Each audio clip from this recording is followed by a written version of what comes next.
KSRTC Swift bus driver cum conductor തസ്തികയിൽ ഒഴിവുകൾ report ചെയ്തിട്ടുണ്ട്. KSRTC സ്വിഫ്റ്റിന്റെ ഓർഡിനറി സ്വിഫ്റ്റ് സർവീസ് ബസ്സുകളിൽ ഡ്രൈവർ, കണ്ടക്ടർ തസ്തികകളിലേക്കാണ് കരാർ വ്യവസ്ഥയിൽ അപേക്ഷകൾ ക്ഷണിക്കുന്നത്. 1117 ഒഴിവുകളാണ് റിപ്പോർട്ട് ചെയ്തിട്ടുള്ളത്.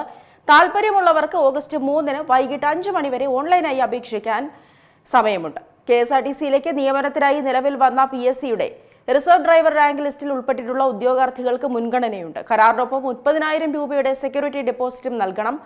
ഈ തുക നിങ്ങൾ താൽക്കാലിക സേവനത്തിൽ ഉള്ളിടത്തോളം കാലം സെക്യൂരിറ്റി ഡെപ്പോസിറ്റായി നിലനിർത്തും. സ്വയം പിരിഞ്ഞു പോവുകയോ 56 വയസ്സ് പൂർത്തീകരിച്ച് താൽക്കാലിക സേവനത്തിൽ നിന്ന് വിടുതൽ ചെയ്യുകയോ ചെയ്യുമ്പോൾ ഈ തുക തിരികെ ലഭിക്കും. അതേസമയം ഏതെങ്കിലും വിധത്തിൽ നാശനഷ്ടമുണ്ടായിട്ടുണ്ടെങ്കിൽ ആ തുക കിഴിവ് ചെയ്ത ശേഷമാവും ബാക്കി തിരികെ നൽകുക. 10ാം ക്ലാസ്സാണ് ജോലിക്ക് വേണ്ട വിദ്യാഭ്യാസ യോഗ്യത. ഹെവി ഡ്രൈവിംഗ് ലൈസൻസ്, 30-ലധികം സീറ്റുള്ള ഹെവി പാസഞ്ചർ വാഹനങ്ങളിൽ 5 വർഷത്തെ ഡ്രൈവിംഗ് പരിചയം എന്നിവ നിർബന്ധമാണ്. തിരഞ്ഞെടുക്കപ്പെട്ടാൽ മോട്ടോർ വെഹിക്കിൾ വകുപ്പിൽ നിന്ന് നിശ്ചിത സമയത്തിനുള്ളിൽ കണ്ടക്ടർ ലൈസൻസും നേടണം.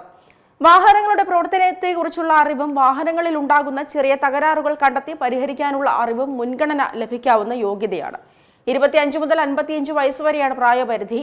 8 മണിക്കൂർ ഡ്യൂട്ടിക്ക് 715 രൂപ എന്ന കണക്കിലാണ് ശമ്പളം വരിക. അധിക മണിക്കൂറിന് 130 രൂപ അലവൻസായും നൽകും. ഡ്രൈവിംഗ് ടെസ്റ്റ്, ഇന്റർവ്യൂ എന്നീ പ്രക്രിയയിലൂടെയാണ് ജോലിക്കായി തിരഞ്ഞെടുക്കുക. വിദ്യാഭ്യാസ യോഗ്യത, പ്രവൃത്തി പരിചയം, വയസ്സ് എന്നിവ തെളിയിക്കുന്ന സ്വയം സാക്ഷ്യപ്പെടുത്തിയ സർട്ടിഫിക്കറ്റുകളുടെ പകർപ്പ്, പാസ്പോർട്ട് സൈസ് ഫോട്ടോ എന്നിവ ഉൾപ്പെടുത്തി www.cmd.kerala.gov.in എന്ന വെബ്സൈറ്റിൽ ഓൺലൈനായി അപേക്ഷിക്കാം. ഓൺലൈൻ വഴി അല്ലാതെ നൽകുന്ന അപേക്ഷകൾ പരിഗണിക്കില്ല. തെരഞ്ഞെടുക്കപ്പെടുന്നവർ chairman and managing director KSRTC സ്വിഫ്റ്റിന്റെ പേരിൽ എടുത്ത റീഫണ്ട് ചെയ്യുന്ന 30,000 രൂപയുടെ DD, സ്വന്തം താമസ സ്ഥലത്തുള്ള പോലീസ് സ്റ്റേഷനിൽ നിന്നുള്ള പോലീസ് ക്ലിയറൻസ് സർട്ടിഫിക്കറ്റ് എന്നിവ നൽകണം.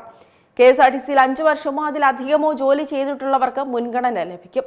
സർവീസുകളിൽ MV ആക്ട് അനുശാസിക്കുന്ന വ്യവസ്ഥകൾക്കനുസൃതമായി 10 മണിക്കൂർ വരെ ജോലി ചെയ്യുവാൻ ആവശ്യമായ ആരോഗ്യവും കാഴ്ചശക്തിയും ഉണ്ടായിരിക്കണം.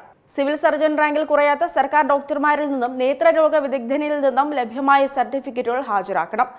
അപേക്ഷകൾ സൂക്ഷ്മ പരിശോധന നടത്തി ചുരുക്കപ്പട്ടിക തയ്യാറാക്കി അതിൽ ഉൾപ്പെട്ടിട്ടുള്ളവരെ മാത്രമേ മറ്റു പ്രക്രിയയിലേക്ക് ക്ഷണിക്കുകയുള്ളൂ.